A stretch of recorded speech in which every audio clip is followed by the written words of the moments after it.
دریائے فرات کے مشرقی کنارے والے علاقوں تک محدود ہو گیا، جبکہ باقی شام مملوکوں کے قبضے میں چلا گیا۔ یہ جو آپ دریا دیکھ رہے ہیں، دریائے فرات، یہ منگولوں اور مملوک سلطنت کے درمیان بارڈر بن گیا تھا۔ ہلاکو خان نے شام میں اپنی دوسری شکست سے دل برداشتہ ہو کر اپنی قید میں موجود ایوبی خاندان کے آخری حکمران صلاح الدین ایوبی کے پڑپوتے ناصر الدین یوسف کو قتل کر دیا۔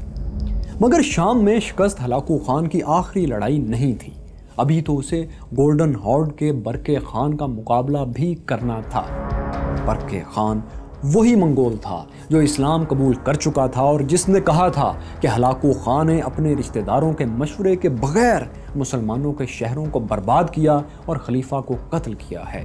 اس نے خود سے وعدہ کیا تھا کہ وہ اللہ کی مدد سے بے گناہوں کے خون کا حساب لے گا۔ تو اب ایک طرف منگولیا میں قبلائی خان اور اریک بھوگ لڑ رہے تھے، تو ادھر ہلاکو خان اور برقع خان میں بھی لڑائی چھڑ چکی تھی۔ پہلے گولڈن ہارڈ اور ہلاکو خان کی سلطنت کے بارڈر پر چھوٹی موٹی جھڑپیں ہوتی رہی۔ ہلاکو خان پہلے ہی شام میں شکستوں سے پریشان تھا، سو اس نے فوج کا مورال اپ کرنے کے لیے برقع خان کے خلاف کھلی جنگ چھیڑ دی اور ایک بڑی فوج لے کر 1262 میں 1262 میں برقع خان کی سلطنت گولڈن ہارڈ میں داخل ہو گیا۔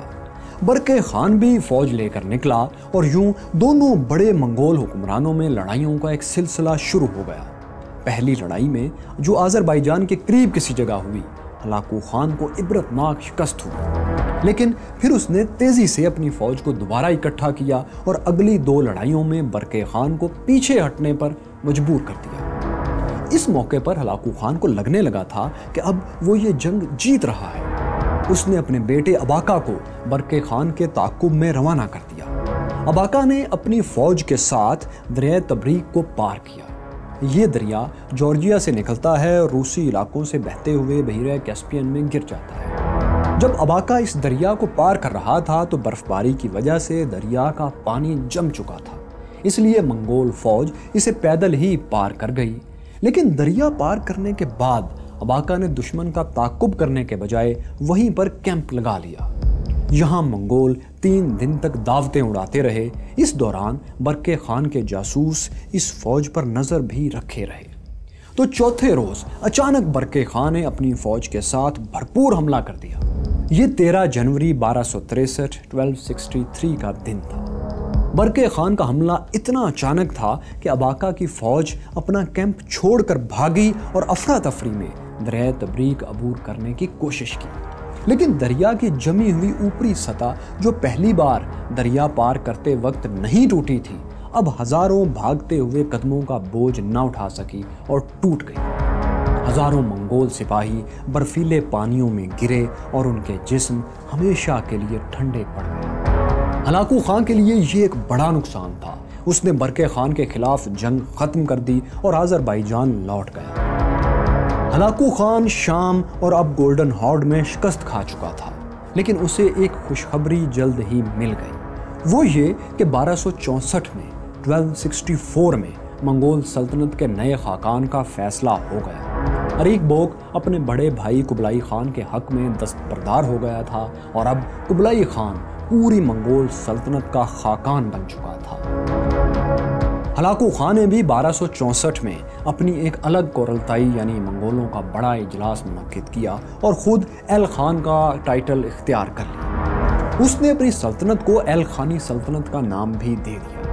ایل خان کا مطلب بنتا ہے ماتحت یا فرما بردار خان، یعنی ہلاکو خان اس ٹائٹل کے ذریعے قبلائی خان کو یہ پیغام دے رہا تھا کہ وہ اس کا اوبیڈینٹ فرما بردار رہے گا۔ ہلاکو خان کی ایل خانی سلطنت سینٹرل ایشیا میں آمو دریا سے لے کر ترکی تک پھیلی ہوئی تھی۔ اس میں افغانستان کا بڑا حصہ اور پاکستان کا صوبہ بلوچستان بھی شامل تھا۔ لیکن ہلاکو خان اس سلطنت کا حکمران بننے کے بعد بمشکل 1 سال ہی زندہ رہ سکا۔ کہا جاتا ہے کہ اپنی موت کے قریب وہ زیادہ ہی ظالم ہو گیا تھا۔ اس کی موت کے بارے میں بہت کم معلومات دستیاب ہیں۔ وہ جنوری 1265 کے شروع میں شدید بیمار ہو گیا تھا۔ 8 فروری کو اسی سال صرف 47 برس کی عمر میں اس کی موت ہو گئی۔